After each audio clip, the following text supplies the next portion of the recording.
할렐루야. 예, 반갑습니다.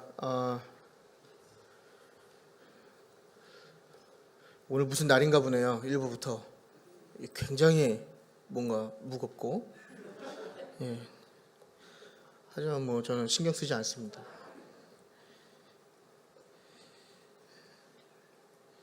신경 쓰이네요, 사실. 예, 여러분, 2023년도 우리가 이제 주일 두 번째 예배를 드립니다. 예, 한 해가 시작하는 시점에 새해 복 많이 받으십시오. 예, 좀 새해 인사 좀 낯설네요. 일주일밖에 안 지났는데, 우리 좌우 앞뒤에 계신 분하고 한 번 더 인사했으면 좋겠습니다. 예, 하나님의 복 많이 받으십시오. 예. 네. 고백하신 대로 받으실 줄 믿습니다. 예, 할렐루야. 네. 제가 이제 횟수로 3년째죠. 작년부터 이제 재작년부터죠. 연말하고 연초에 꼭 읽는 책 한 권 있는데요. 아쉽게 성경책은 아니고요.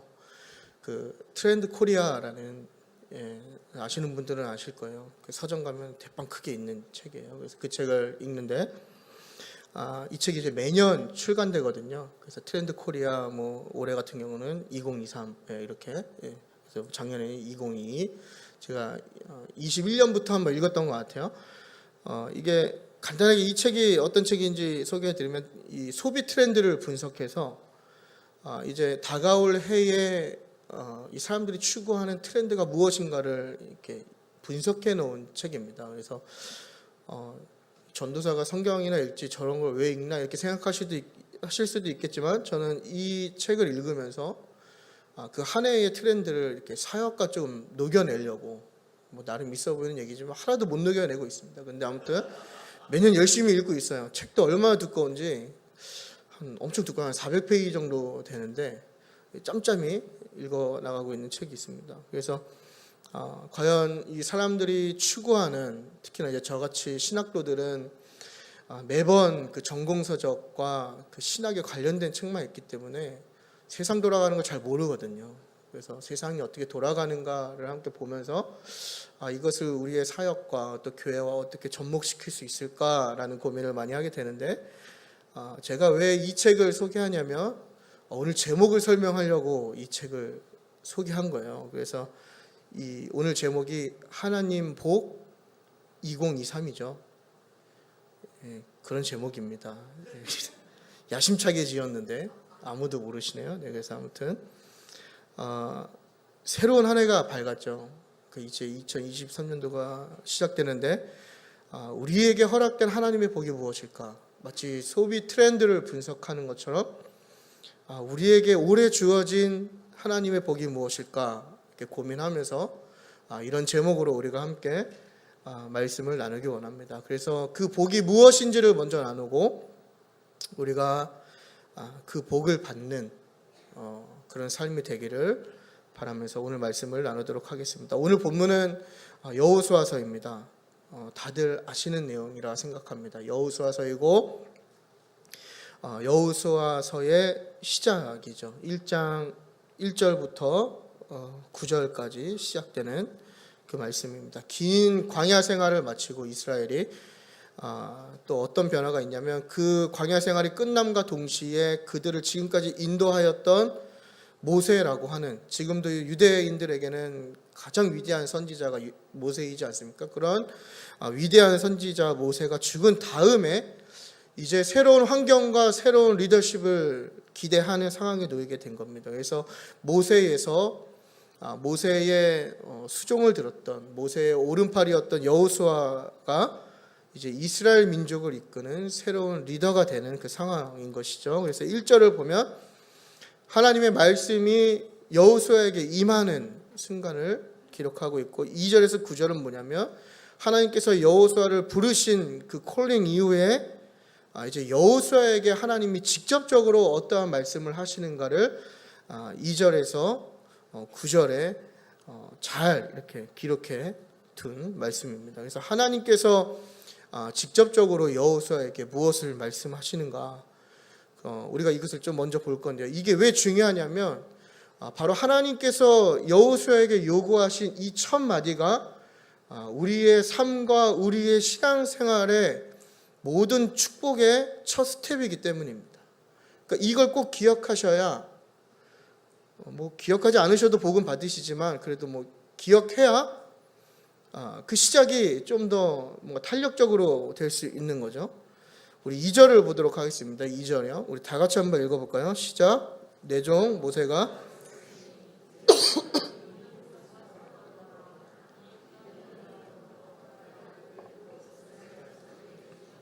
그 땅으로 가라 이렇게 되어 있습니다. 그래서 2절을 보면요, 여호수아에게 요구하시는 첫 마디가 뭐냐면 요단을 건너고 그 땅으로 가라 이렇게 말씀하시죠. 그러니까 여호수아에게 주어진 하나님의 첫 메시지이자 첫 명령은 무엇이냐면 요단을 건너서 하나님이 약속하신 그 땅으로 가라입니다. 가라. 그리로 가라. 뭔가 우리가 생각할 때 새로운 환경이나 어떤 새로운 리더에게 하나님이 요구하시는 것은 이전에 하나님이 모세를 통해서 광야에서 주셨던 어떤 율법이나 어떤 제의적인 방법에 대해서 말씀하시고 그것을 설명하실 줄 알았는데, 이 여호와께서 여호수아를 부르시고 요구하시는 첫 번째는 뭐냐면 조금 우리가 낯설게 받아들일 수 있지만 율법이나 제의적인 어떤 방법이 아니라 바로 가나안을 향하여 가라라고 하는 그 명령을 하셨다는 겁니다. 그러니까 여호수아에게 요구하신 것은 가는 거예요. 어떠한 방법이나 어떠한 내용을 말씀하신 게 아니라 그냥 내가 너에게 약속한 그곳으로 가라 이렇게 명령하신 거거든요. 그러니까 출애굽을 봐도 뒤쫓아오는 바로의 병거와 또 앞에 이스라엘 백성 앞에 있는 홍해에 막힌 그 급박한 상황에서 모세가 기도할 때 모세에게 하나님께서 그 기도에 응답하신 건 뭐냐면 출애굽기 14장 15절에 너는 어찌하여 내게 부르짖느냐 이걸 얘기하는 거예요. 참 아이러니하지 않습니까? 뭔가 어려움이 있을 때 우리가 하나님께 구할 때 하나님이 그 기도를 들으시고 우리를 그 어려움에서 건져주시는 게 아니라 왜 나한테 기도를 하느냐 이렇게 말씀하시는 거예요. 동시에 어떠한 요구를 하시면 나에게 기도하지 말고 이스라엘 자손을 명하여 앞으로 나아가게 하라, 앞으로 가라 이걸 요구하시거든요. 여러분 이스라엘 백성 앞에 지금 뭐가 있죠? 홍해가 있는 거예요. 뒤에는 그 이스라엘 백성을 죽이겠다고 병거를 타고 오는 애굽 군인들이 있었죠. 근데 이 막막한 홍해 앞에서 하나님께서 요구하시는 건 뭐냐면 가라예요. 가라. 이거 바다에 빠져 죽으라는 것도 아니고 하나님께서 요구하시는 것은 일단 가라입니다. 그러니까 가나안을 정복하는 것도 마찬가지로 이미 모든 그 가나안의 정보들이 있었겠죠. 항상 뭐든지 전쟁을 하기에 앞서서 정찰해야 되고 감시해야 되고 어떤 전투에 대한 자료 수집이 이루어질 때 우리가 전쟁에서 승리하지 않습니까? 그런 것처럼 이미 가나안을 들어가기 전에 여호수아를 비롯한 12명의 정탐꾼이 이미 그 땅에 대한 충분한 정보를 갖고 있었단 말이죠. 뭔가 치열한 전투가 예상됐을 거예요. 그들은 몸집도 크고 어떤 체계적인 군대도 있었고 우리가 흔히 아는 여리고와 같은 요새도 있었기 때문에 가나안을 정복하기란 정말 어려운 문제일 수 있겠다 이렇게 생각할 수 있었는데 여호수아에게 하나님께서 명령하신 건 뭐냐면 요단을 건너서 그 땅으로 일단 가라 이겁니다. 일단 가라. 이 가라라고 하는 이 표현이 무엇을 의미하냐면 바로 믿음의 반응을 요구하시는 겁니다. 믿음의 반응이란 건 무엇이냐면요, 여러분. 이미 얻은 줄 알고 나아가는 것입니다. 뭔가 확인하지 않는 거죠. 그러니까 우리는 가끔 그런 혼란을 겪는 것 같아요. 내가 확인해서 아는 것과 내가 믿는 것을 가끔 혼용하거나 혼동하지 않습니까? 근데 하나님이 우리에게 요구하시는 건 뭐냐면 확인하지 않는 것. 그냥 믿음의 반응을 요구하시는 거예요. 히브리서 11장에 나오는 바라는 것의 확신이고 보이지 않는 것의 증거라고 하신 그 믿음을 우리에게 그 믿음으로 하나님이 요구하시는 것을 반응하기 원하신다는 거죠. 이 얘기는 뭐냐면 하나님의 약속이 반드시 이루어짐을 너희가 신뢰해야 된다 얘기하는 거예요. 홍해도 마찬가지죠. 눈앞에 보이는 큰 문제, 정말 빠져나갈 수 없는 그 바다를 앞에 두고 하나님이 요구하신 건 뭐냐면 가라, 너의 믿음을 보여라. 이걸 요구하시는 거예요. 가나안 정복도 마찬가지죠. 다 같은 얘기 하는 거예요. 하나님이 이스라엘에게 출애굽을 약속하지 않으셨습니까? 이미 그 약속은 이루어진 거거든요. 왜냐, 하나님이 약속하셨기 때문에. 그런 믿음의 반응을 요구하신다고요. 가나안도 마찬가지입니다. 이미 정복한 줄 믿고 요단을 건너가라. 제가 이스라엘 갔을 때 느보산에 갔습니다. 지금 요르단이죠. 요르단에 있는 그 느보산에 이제 모세 기념교회라는 곳이 있는데요. 거기 전망대에 가면 어떻게 되어 있냐면 이스라엘을 이렇게 남쪽에서 북쪽으로 한 번에 볼 수 있게끔 되어 있습니다. 그걸 뭐 보려고 해서 보는 게 아니라 그냥 그렇게 보여요. 되게 근거리에 있다라는 거죠. 그래서 저기 남쪽에 네겝이죠. 네겝 그 광야와 사해와 나아가서 그 북쪽에 셰켐까지 이렇게 한눈에 다 들여다 보입니다. 여리고는 진짜 이렇게 코앞에 있는 것처럼, 요단강도 코앞에 있는 것처럼 보이는데 그곳에서 내려다 보면서 이미 가나안 정복이 시작되지 않았지만 정복한 줄 알고, 너가 지금 보고 있는 그 땅이 본격적으로 전쟁이 시작되지 않았지만 이미 정복한 줄 믿고 건너가라. 지금 이걸 하나님이 요구하시는 거거든요. 그러니까 믿음의 반응을 보이는 거, 이게 가라의 의미입니다. 가라. 이걸 우리에게 어떻게 적용할 수 있을까요? 그러니까 하나님이 우리에게도 그냥 믿고 가라 이렇게 말씀하시는 거 아닙니까? 하나님께서 한 해를 시작하는 2023년 올해에도 우리 자녀에게, 하나님의 자녀에게 약속하신 분명 메시지가 있을 거란 말이죠. 그래서 복 주겠다, 내가 너를 지켜주겠다, 너가 승리할 것이다. 그럼 우리는 그거에 대한 어떤 믿음의 반응을 보여야 하냐면, 이미 얻은 줄 알고 믿음의 반응을 보이면 그 축복은 우리가 기다려서 그렇게 이루어지는 게 아니라 이미 받은 줄 알고 움직일 때 그것이 우리의 삶에 실현된다라는 것입니다. 그러니까 굉장히 중요한 것이죠. 믿음의 반응을 보이는 거. 하나님이 우리에게 요구하시는 것은 믿음의 반응입니다. 우리가 얼마나 소망 없고 희망 없는 시대를 지금 살아갑니까? 언론과 매스컴을 통해서 들려오는 소식들은 온통 부정적인 내용들밖에 없는 거예요. 벌써 우크라이나와 러시아 전쟁이 1년이 넘어가고, 또 그거로 인한 여러 가지 경제적인 어려움, 세계적인 공황, 또 나아가서 우리나라뿐만 아니라 그냥 이루어지고 있는 비인간적인 범죄와 또 살인과, 얼마나 소망 없는 시대를 살아갑니까? 국제적으로도 소망이 없고, 또 우리 삶을 들여다봐도 소망이 없는, 좋은 얘기보단 온통 부정적인 얘기가 많이 있다라는 거죠. 여러분, 화가 난다고 사람을 때려 죽이는 이 시대가 희망이 있는 시대입니까? 운전하다 열이 받아서 사람을 치어 죽이는, 또 때려 죽이는 이 시대가 희망이 있는 시대냐 말이죠.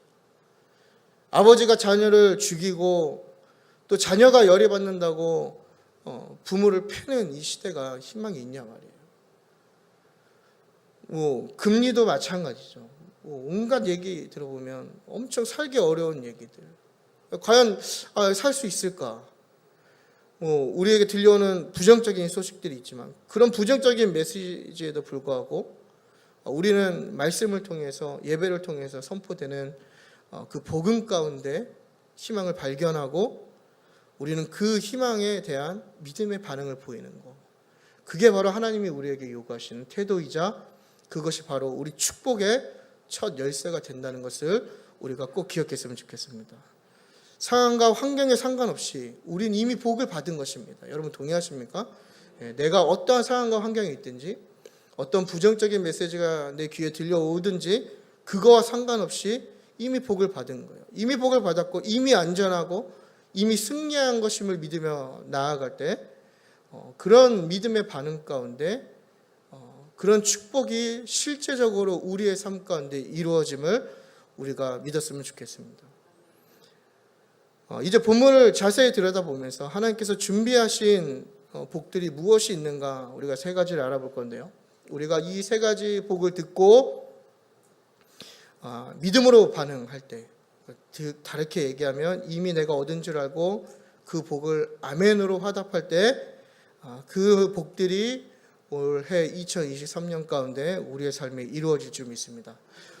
첫 번째는요, 하나님의 예비하시는 복이 있다는 거예요. 우리 1장 2절에서 4절인데요. 다 함께 읽어볼까요? 2절부터 시작.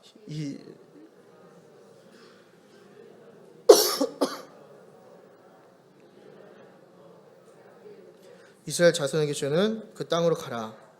내가 모세에게 말한 바와 같이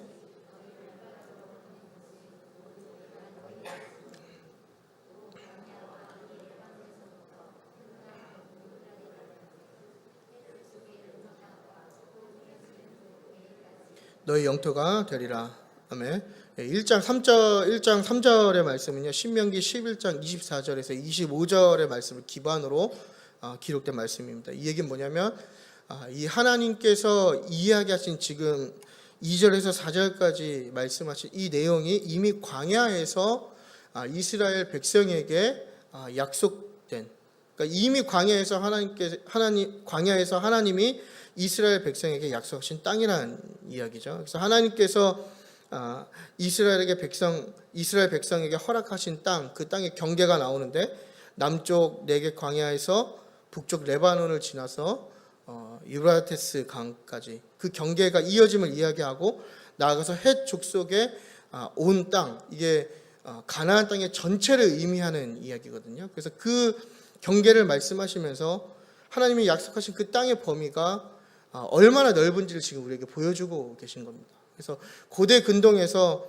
이 땅이라고 하는 것은 축복의 상징이죠. 그래서 하나님이 그 많은 축복을 이미 광야에서, 어쩌면 그 출애굽 나아가서 그 아브라함에게 약속하신 그 축복이 미리 예비되어 있었다라는 것을 우리에게 보여줍니다. 그래서 그 땅을 주시겠다, 이렇게 얘기하는 거죠. 근데 우리가 한 가지 기억해야 할 것은 그 복이 거저 주어지는 게 아니라는 겁니다. 발바닥으로 밟는 만큼 그 땅이 너희의 땅이 된다고 말씀하시죠. 이 얘기가 뭐냐면, 단순히 땅 밟기를 하라는 얘기가 아니라 너희의 힘으로 노력해서 정복해야 한다라는 의미를 갖고 있습니다. 그래서 제가 방금 전에 말씀드린 대로 이 느보산에서 요단강 건너기 전에 이스라엘을 바라보면 다 보이지 않습니까? 근데 하나님께서 말씀하신 건 보이는 대로 주겠다라고 말씀하신 게 아니라 너희가 밟는 땅만큼 주시겠다고 말씀하신 거예요. 그러니까 이게 굉장히 우리에게 중요합니다. 하나님이 약속하신 그 가나안 땅을 차지하기 위해서는 하나님을 의지함과 동시에 우리가 치열하게 싸워야 한다는 거예요. 그러니까 우리에게 예비된 복을 우리가 그냥 바라고 가만히 있어서 우리에게 주어지는 게 아니라, 우리가 하나님을 의지함으로 내 삶 가운데 노력하며 나아갈 때 그 복이 우리의 삶에 주어진다는 겁니다. 3절을 보겠습니다. 3절의 마지막에 보면 주셨다라고 되어 있습니다. 주언론이 주셨다라는 얘기인데요. 히브리어 원어 문법에는 어떻게 되어 있냐면 완료형으로 이렇게 표현이 되어 있습니다. 이 얘기는 뭐냐면, 이스라엘 백성이 가나안 정복을 위해 그 요단을 건너야 하는 벌어지지 않는 미래를 향해 있지만, 이미 그 정복하는 일이 하나님의 계획 아래서 반드시 이루어질 것이기 때문에 이미 이루어진 것과 다름이 없다라고 얘기하는 거죠. 그러니까 하나님의 계획이라는 것은 하나님의 의지 안에서 이미 성취되었다라는 것을 이 주셨다라는 표현을 통해서 우리가 알게 됩니다. 하나님이 이미 이스라엘 백성이 취할 땅을 예비해 두신 것이죠. 이스라엘을 위해서 가나안을 준비해 두셨고, 그래서 이스라엘 백성이 열심으로 또 하나님을 의지함으로 쟁취하면 그걸 얻을 수 있는 것, 이게 바로 하나님의 계획이었단 말입니다. 하나님이 가나안을 예비하셨듯이 우리에게도 예비하신 복들이 있다고 제가 아까 말씀하지 않았습니까? 반드시 있거든요. 누구에게나 있는 거예요. 하나님이 예비하신 복이 있습니다. 그것은 각자 다르겠지만 한 가지 우리가 기억하고 공통적으로 생각해야 할 것은 하나님을 신뢰하면서 땅을 밟아야 된다는 얘기예요. 그러니까 하나님이 나에게 미리 예비하신 개개인마다 그 복이 다를 수 있겠죠. 하지만 그 복이 그냥 우리가 바라고 그냥 쳐다보고 있다고 해서 주어지는 게 아니라 내가 할 수 있는 최선과 노력을 다해서 살아야 한다는 겁니다. 그러니까 어떻게 보면 비전도 같은 맥락이죠. 내가 어떤 정말 꿈을 꾸는, 하나님이 주시는 그런 비전이 있는 사람이 될 것인가, 아니면 그냥 망상가가 될 것인가는 바로 이 차이에 있는 거 아니겠습니까? 비전이라는 것은 하나님을 의지함으로 지금 내가 할 수 있는 최선을 다할 때 하나님이 그것을 이루어 주는 겁니다. 근데 대부분의 많은 사람들이, 많은 그리스도인들이 하나님께 비전을 받았다고 하지만 정작 그 비전을 받았다고 하는 사람들의 삶의 모양을 보면 전혀 땅밟기를 하지 않는다는 거예요. 그저 바라만 보고 있는 것이죠.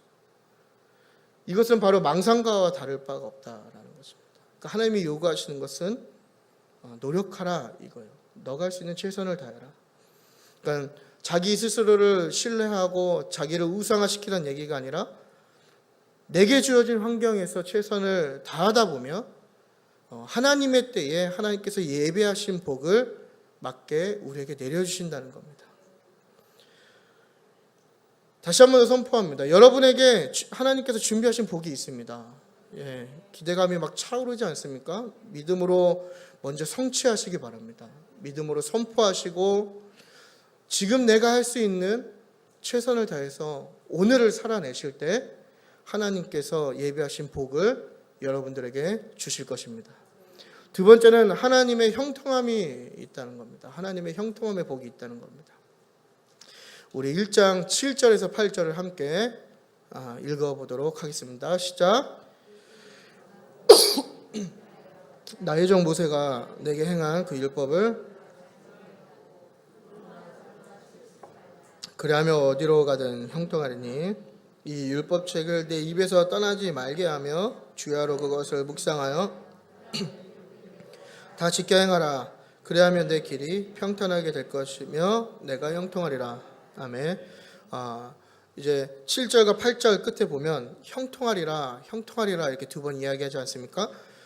이 형통이라는 것이 성경에서는 되게 넓은 의미에서 또 다양하게 적용할 수 있지만 오늘 본문에서는 아마 어떤 평탄함이나 성공을 의미하는 것 같습니다. 그래서 영어 성경을 보면 성공에 대한 단어들 이런 것들이 많이 표현되어 있고 조금 더 이렇게 히브리어 성경을 보면 어떤 평탄함, 약간 샬롬의 의미와 가까운 표현들이 많이 기록되어 있는데요. 가나안에서 치러지는 전쟁의 승패는 바로 율법에 대한 순종에 달려 있습니다. 그래서 요구되는 것이 두 가지가 있는데 첫 번째 뭐냐면 날마다 율법을 가까이 해야 하고 두 번째는 그 율법을 가까이 함과 동시에 지켜 행해야 한다는 것이죠. 그러니까 그렇게 할 때에 어디로 가든 형통하게 된다고 하나님이 지금 말씀하고 계신 건데 이게 가나안을 정복하는 데서만 통하는 어떤 하나의 규칙이 아니라 성경 전체 나아가서는 하나님의 사람에게 공통적으로 적용되는 형통의 법칙이 뭐냐면 바로 이 두 가지입니다. 날마다 율법을 가까이 하고 그 율법을 다 지켜 행하는 것.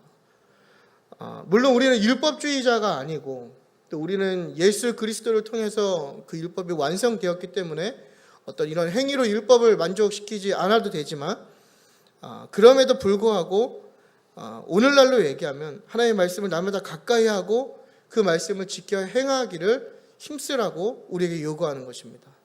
여러분 올 한 해 우리에게 하나님의 형통함이 있기를 축복합니다.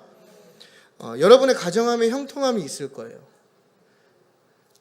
불화가 있길 바랍니다. 형통함이 있길 바랍니다. 예. 상당히 힘드네요. 제가 1부 때도 말씀드렸는데 축복을 해드려도 반응이 없고 저주를 해드려도 반응이 없고 참 난감하지만 여러분 가정에도 형통함이 있을 것입니다. 그렇다 크게 하지 않으셔도 돼요. 여러분의 부부 관계에도 형통함이 있을 것이고요. 부모와 자녀 간에도 형통함이 있을 것입니다.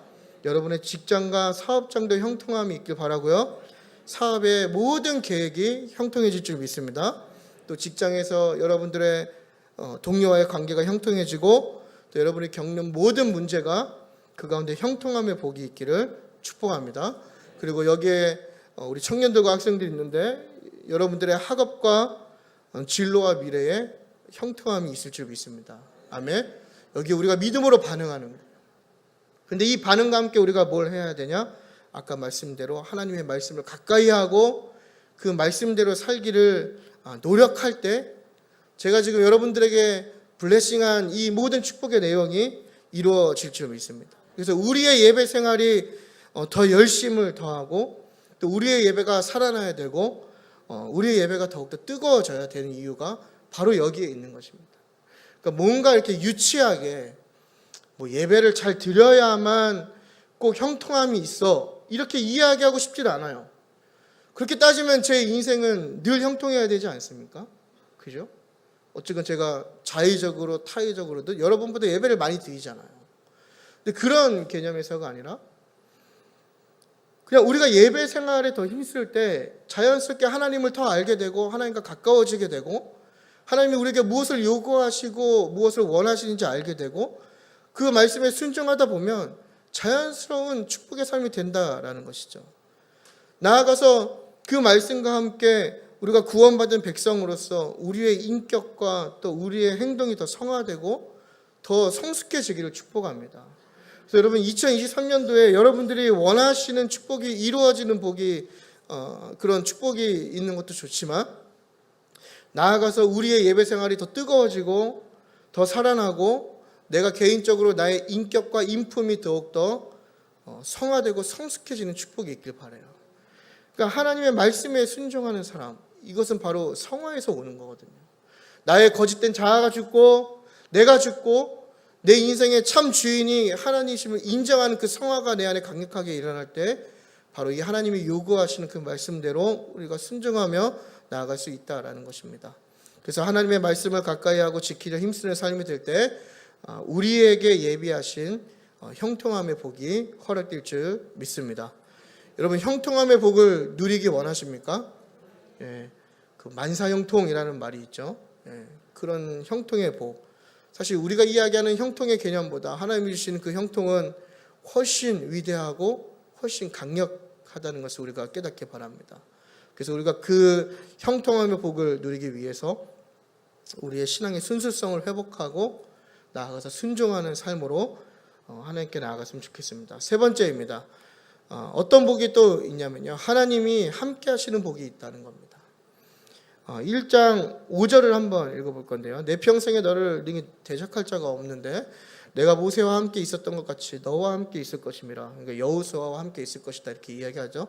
내가 여호수아 너를 떠나지 아니하며 버리지 아니하리니 또 1장 9절을 보면 내가 내게 명령한 것이 아니냐. 그러니까 하나님께서 여호수아에게 명령하신 그 내용을 말씀하시면서 강하고 담대하라 두려워하지 말며 놀라지 말라. 그 이후에 또 뭐라고 말씀하시냐면 내가 어디로 가든지 내 하나님 여호와가 너와 함께 하느니라 하시니라. 그러니까 여호수아에게 또 하나 허락된 복이 뭐냐면 하나님이 함께 하신다는 것. 가나안 정복을 앞둔 여호수아에게 하나님이 너와 함께 있을 것이다 라고 말씀하시고 그 약속을 지금 여호수아에게 하고 있는 거예요. 뭐 일각에서는 여호수아가 뭐 가나안 정복을 앞두고 두려워했기 때문에 하나님께서 그런 약속을 하셨다 뭐 이런 해석도 있지만 사실 성경에 그런 내용이 없지 않습니까? 이게 두려워해서 하나님이 함께 해주시는 게 아니라 그냥 여호수아가 하나님과 함께하는 동행하는 그 복이 임한 거예요. 하나님의 말씀에 순종하고 하나님의 말씀을 따르는 자였기 때문입니다. 여러분 이게 얼마나 든든한 약속입니까? 우주의 창조자이시고 또 만유의 주제이시고 그런 여호와 하나님께서 저와 여러분을 떠나지 않겠다고 지금 약속하고 계신 거예요. 너를 버리지 않겠다. 너를 더 이상 고아로 두지 않겠다. 내가 어디로 가든지 너와 함께 하겠다. 이 가나안 정복을 하나님께서 함께 하시는 하나님이 동역하신다는 그것을 지금 보증하는 거거든요. 그러니까 여호수아 입장에서는 굉장히 든든할 수 있겠죠. 그런 하나님, 내가 광야에서 봤던 하나님, 또 내가 그 전에 들었던 나의 조상의 하나님이 나와 함께 해주신다. 영원히 나를 떠나지 않겠다고 약속하셨을 때 얼마나 여호수아가 든든했겠냐. 우리가 이걸 짐작해 볼 수 있죠. 그러니까 나아가서 우리에게도 지금 하나님이 동일한 약속을 하시는 거죠. 내가 너와 함께 하겠다. 2023년도도 내가 너와 함께 하겠다. 네가 어딜 가든지 내가 떠나지 않겠다. 이 세 번째 복이요. 하나님이 함께 하시는 이 복이 앞에 이야기한 두 가지와 조금 다른 차이점이 있는데요.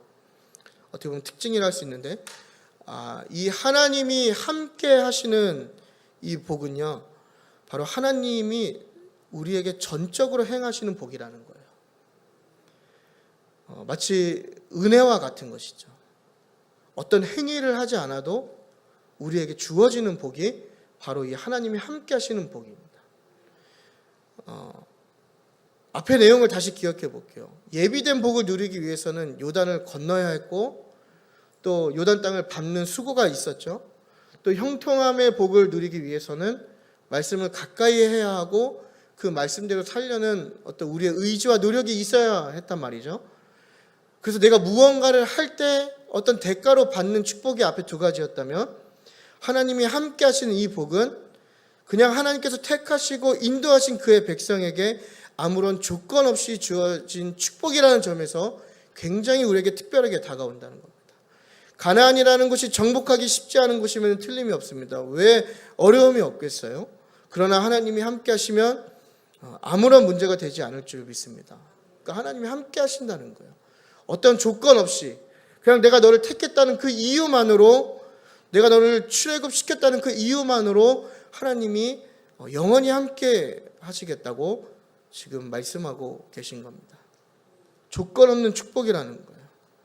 그러니까 내가 그리스도인이면, 내가 예수를 내 구주로 인정하고 내가 그분을 영접하면 내가 무언가 하지 않아도 그 은혜처럼 나에게 주어지는 축복이 뭐냐면, 내가 너와 함께 하리라. 할렐루야.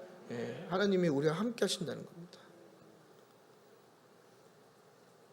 여러분, 하나님이 함께 할 때 어떠한 역사가 일어납니까? 그 가나안의 첫 번째 정복이 뭐였죠? 바로 여리고성이지 않습니까?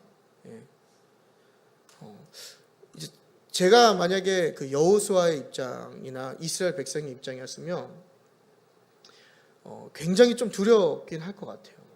이제 지금은 그 여리고성 터에 가면 이렇게 터밖에 안 남았거든요.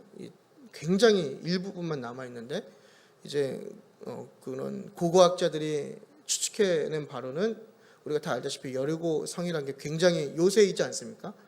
근데 아까 말씀드린 대로 그 요단강 건너편에서 제일 가까운 게 바로 그 여리고성이었거든요. 그러니까 하나님이 가라 말씀하신 이후에 첫 번째 부딪히는 성이 바로 그 여리고성이었는데, 하나님이 함께 하시니까 어떤 역사가 일어납니까? 그 여리고성이 힘없이 무너지게 되는 역사가 일어나게 됩니다. 여러분, 이 하나님이 함께 하시는 복이 오늘 저와 여러분에게도 동일하게 임할 줄 믿습니다. 여러분들이 내가 예배를 열심히 드리든, 교회에서 헌신을 하든 안 하든, 지금 좀 졸았든, 그건 제 잘못이죠. 늘 저는 그렇게 생각합니다. 근데 아무튼 우리의 어떠한 그런 것과 상관없이 주님이 나의 구주가 되시면 하나님이 나와 함께 하시는 그 복이 임한다는 거예요. 영원히. 여러분, 우리가 가나안 정복과 마찬가지로, 여기 이제 대부분은 저보다 다 인생의 선배님들이 계시지만, 감히 제가 한 말씀 드리자면, 우리가 인생을 살아보면, 이제 저도 딸린 식구가 있고 또 자녀가 있다 보니까 요즘 인생의 쓴맛을 더 경험하고 있거든요. 저도 나름 이제 여러분들이 경험하지 못한 많은 일들을 경험하면서 살아왔는데, 그럼에도 요즘 더 느껴지는 건 그런 가장의 무게, 사실 짊어지는 것도 없지만 괜히 느껴지는 그런 게 있더라고요. 자, 우리 부모님들 다, 여기 우리 선배님들 어떻게 이 어려운 세상을 사셨을까? 어떻게 이겨내셨을까? 혹은 지금 어떻게 살고 계실까? 이런 관점이 많이 생기는 것 같아요. 왜 두렵지 않았겠냐라는 거예요. 왜 어려움이 없었겠냐라는 거죠. 삶이란 게 쉽지 않고 만만치 않은 건 맞는 얘기잖아요. 제가 금요일에도 설교했지만, 우리의 인생이란 게 살아있는 것만으로 정말 의미가 있는 거지만, 사실 그 인생에 치열하게 들어가 보면 마냥 아름답지 않은 것처럼 우리의 삶이 그런 거 아닙니까? 근데 그러나 하나님이 나와 함께 하시고 내가 하나님 신뢰하면서 하나님과 동행한다면 두려움이 없어지고, 할렐루야, 걱정과 염려가 없어지고 아무런 문제가 되지 않음을 우리가 믿음으로 선포했으면 좋겠습니다. 그게 우리에게 임한 복인 거예요. 그러니까 여러분 2023년도 계속 어려울 거예요. 그러지 않습니까? 이거 뭐 나아지겠어요? 더 어려워지겠죠? 건국 이래 매일 어려워지고 있습니다. 과연 어디까지 어려워질지 모르겠지만 늘 어려워져요. 그냥 우리의 삶의 환경도 어려워지고 나아가서 우리가 예수님을 믿는 것도 어려워지고 있는 상황입니다. 두렵고 어렵고 막막하고. 제가 요즘 왜 이렇게 막막하다는 표현을 많이 쓰나 봤더니 제 인생이 좀 막막하더라고요. 제가 SNS를 끊었습니다. SNS를 끊었어요. 왜 끊었냐면은 우리가 그 경험하는 상대적인 박탈감이라고 하죠. 여러분들은 이제 뭐 어디에서 상대적인 박탈감이 오시는지 모르겠는데, 뭐 명품백을 듣거나 뭐 좋은 차를 타서 제가 상대적인 박탈감이 오는 게 아니라 제 주변의 사역자들을 보면 굉장한 박탈감이 들더라고요. 같이 공부했던 친구들, 후배들은 다 목사가 되고 또 멋진 사역을 하고 있고, 아마 이런 기독교 콘텐츠에 관심이 있으신 분들은 이제 이야기하면 알만한 분들이 다 제 학교 후배들이나 친구들이거든요. 그런 사람들은 뭔가 굵직한 무언가를 하나하나 해가고 있는데 제 모습을 보면 무언가 이렇게 좀 제대로 된 게 없는 거예요. 막 뒤처지는 것 같고 막막하고, 이제 뭐 좀 죄송한 얘기지만 나이도 이제 어느 정도 먹을 만큼 먹어가는데 참 또 주변에서는 또 목사가 돼야 되는 어떤 권유가 있고, 하지만 제 모습을 제가 직면했을 때 아직은 또 그게 아닌 것 같고 막 그런 박탈감이 들더라고요. 근데 그런 막막한 가운데 제가 경험하는 은혜는 무엇이냐면 그 순간마다 하나님이 나와 함께 하시다라는 그 은혜를 그 막막한 가운데도 경험하게 되는 것 같아요. 그러니까 오히려 제 사역이 뭔가 잘 되고, 그래도 제가 우리 교회 와서 나름 굵직하게 한 게 몇 개 있습니다. 아무리 한 게 없어 보여도 이미 우리 시니어 사역도 홍보 한번 하겠습니다. 저희 시니어 사역 많이 참석해, 굵직해져야 되니까요.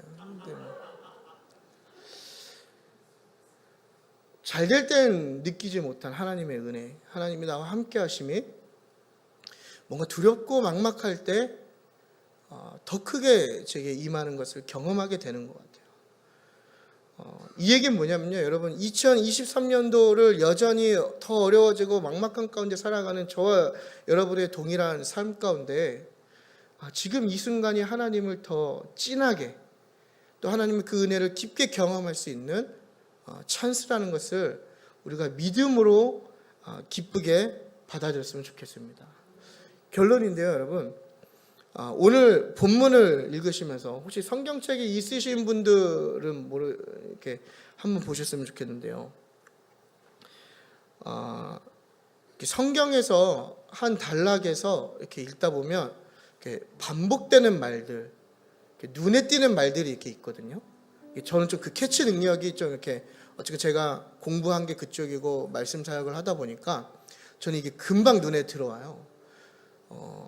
근데 이제 오늘 본문을 여러분과 준비하면서 뭐 제가 1부 때도 드린 말씀이지만 사실 축복에 대한 설교를 하는 게 굉장히 제 자신에게 낯설고 제가 잘 못하는 설교거든요. 아마 처음은 아니죠. 1부 때 했으니까 이제 두 번째 그 축복에 대한 설교를 하는 것 같은데, 그 전까지는 맨날 정신 차려야 된다, 하나님 똑바로 믿어야 된다, 뭐 그렇게 믿으면 지옥 간다, 뭐 이런 얘기 다 들어서 아시잖아요. 제 생긴 대로 그런 설교 많이 했는데, 오늘 새해를 시작하는 이 시점에 여러분들과 이 말씀을 나눌 때 반복되는 말이 눈에 들어왔는데요. 그게 뭐냐면요, 바로 강하고 담대하라는 그 기록이었습니다. 그래서 6절에서 한 번, 7절에서 한 번, 9절에서 한 번 하나님께서 여호수아에게 뭐라고 말씀하시냐면 강하고 담대하라 이렇게 얘기합니다. 하나님께서 아브라함에게 이미 약속하신 가나안 땅이었습니다. 언약을 맺으신 거예요. 여러분, 우리가 사람과 사람과의 그 약속은 우리가 신뢰할 수 없지만 변함없으신 신실하신 하나님이 맺어주신 그 언약은 하나님조차도 깨트릴 수 없는 약속이거든요. 그러니까 이 가나안 땅은 언약입니다. 하나님이 아브라함을 통해서 너의 자녀들에게 너의 민족에게 허락한 땅이다라고 언약을 맺으신 거란 말이죠. 이 얘기는 뭐냐면 그 무엇도 이 온 우주 가운데 심지어 하나님마저도 그 언약을 파괴할 수 없는 확실한 약속이라는 거예요. 하나님은 하나님의 약속을 반드시 이루시는 분입니다. 여러분 동의하십니까? 그런 분이 우리에게 약속하신 거예요. 여호수아에게 약속하신 거란 말이죠. 그래서 이스라엘 백성이 긴 시간을 돌아서 하나님이 자기 조상 아브라함에게 약속하신 그 약속의 땅이 이제 눈앞에 있단 말이죠. 그리고 하나님이 그 가나안 땅을 정복하는 방법과 또 그 가나안 땅에서 복을 받을 수 있는 그 방법을 다 알려주고 계신데 그 사이 계속해서 잠깐 이 여호수아에게 하시는 말씀이 뭐냐면 바로 강하고 담대하라는 말씀을 하고 계시다는 거예요. 그러니까 오늘 본문은 하나님이 여호수아에게 직접적으로 메시지를 보내시지만 이 이후에는 어떤 메시지가 있냐면 여호수아가 하나님께 드린 그 메시지를 다시 이스라엘 백성에게 이야기하는 거거든요. 이 얘기는 뭐냐면 여호수아는 두려움이 없을지라도 이스라엘 백성은 그 가나안 정복을 앞두고 두려워할 수 있을 수 있다라는 거예요. 하나님께서 주시는 복과 하나님의 약속을 잊게 만드는 한 가지가 있습니다. 여러분 우리의 삶에 하나님이란 존재를 하얗게 잊어버리게 만들 수 있는 그것이 하나 있는데 그게 뭐냐면 바로 두려움입니다. 두려움. 여러분 아무리 기도 열심히 하는 사람도요 정말 큰 슬픔, 두려움에 빠지면 하나님이란 존재를 잃어버립니다. 내가 아무리 믿음이 좋다고 얘기하고 심지어 이 앞에서 제가 부족하지만 여러분들에게 말씀을 전하는 이 순간조차도 제 삶에 정말 이 작은 문제지만 크게 다가올 때 저 또한 하나님이란 존재를 잃어버리고 하나님이란 존재를 인지하지 못하는, 이미 나에게 축복하셨고 나에게 약속하신 게 있음에도 불구하고 그 하나님이란 존재를 잃어버릴 때가 얼마나 많이 있는지 몰라요. 그래서 하나님이 이스라엘 백성에게 강하고 담대하라고 중간중간 말씀하시는 것 같았어요. 여러분 동일하게 하나님께서 여러분과 저의 삶에 어떤 말씀과 예배와 기도를 통해서 수많은 약속들을 하실 거예요. 비전을 주시고 어떤 여러분들의 문제에 대한 답을 주시고 또 보이지 않던 것들을 보여주시면서 또 구하는 것을 주시면서 약속하실 거란 말이죠. 그럼 우리가 그것이 반드시 이루어질 줄 알고 믿음의 반응을 보이고 이미 그 축복이 다 내 거가 된 줄 이미 얻은 줄 알고 복된 삶을 누려야 하는데 우리의 삶에 주어지는 막막함과 두려움이 다 하나님까지 잃어버리게 만들기 때문에 하나님이 오늘 이 여호수아서 말씀 6절과 7절과 9절의 말씀처럼 계속해서 우리에게 강하고 담대하라라고 말씀하시는 것 같습니다. 여러분 우리가 강하고 담대할 때 하나님을 올바르게 인지할 수 있습니다. 그리고 하나님을 올바르게 인지할 때 제가 앞서 설명드린 세 가지의 축복을 온전히 경험할 수 있는 삶이 될 수 있습니다. 여러분 강하고 담대하십시오.